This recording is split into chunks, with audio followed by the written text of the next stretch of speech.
Assalamualaikum warahmatullahi wabarakatuh.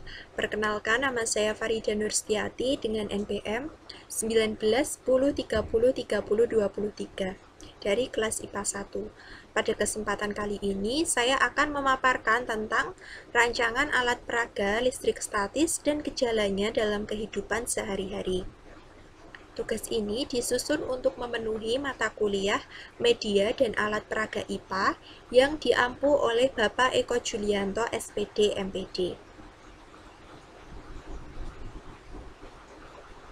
Kompetensi dasar yang saya peroleh yakni kompetensi dasar untuk kelas 9 SMP semester 1.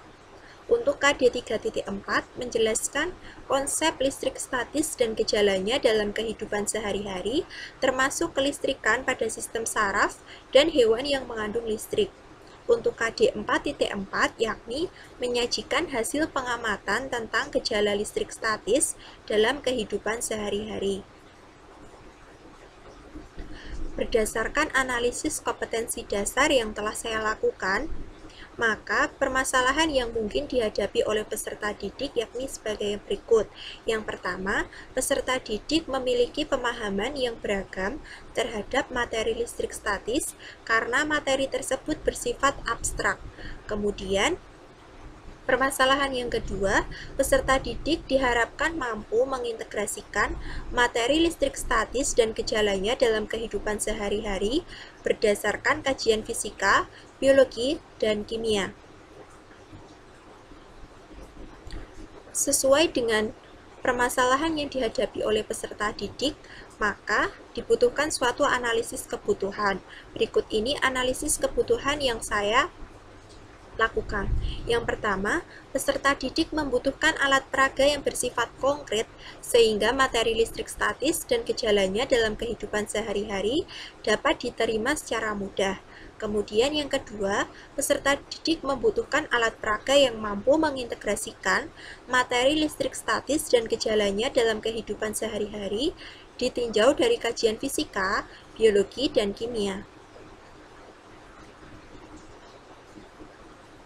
Solusi sementara yang saya tawarkan sebagai calon pendidik yakni yang pertama, membuat kajian pustaka terkait materi listrik statis dan gejalanya dalam kehidupan sehari-hari ditinjau secara fisika, biologi, dan kimia. Kemudian yang kedua, mencari persamaan dan perbedaan pokok bahasan materi listrik statis dan gejalanya dalam kehidupan sehari-hari ditinjau secara fisika, biologi, dan kimia. Untuk solusi yang ketiga, yakni membuat rancangan alat peraga terkait materi listrik statis dan gejalanya dalam kehidupan sehari-hari yang bersifat konkret dan diintegrasikan secara fisika, biologi, dan kimia. Yang keempat, membuat desain alat peraga terkait materi listrik statis dan gejalanya dalam kehidupan sehari-hari yang bersifat konkret dan diintegrasikan secara fisika, biologi, dan kimia. Kemudian solusi yang kelima yakni melakukan eksekusi pembuatan alat peraga listrik statis dan gejalanya dalam kehidupan sehari-hari yang bersifat konkret dan diintegrasikan secara fisika, biologi, dan kimia. Dan solusi yang terakhir yakni mempresentasikan alat peraga listrik statis dan gejalanya dalam kehidupan sehari-hari kepada peserta didik. Sekian pemaparan tentang rancangan alat peraga terkait listrik statis dan gejalanya dalam kehidupan sehari-hari yang dapat saya sampaikan. Kurang lebihnya saya mohon maaf. Wassalamualaikum warahmatullahi wabarakatuh.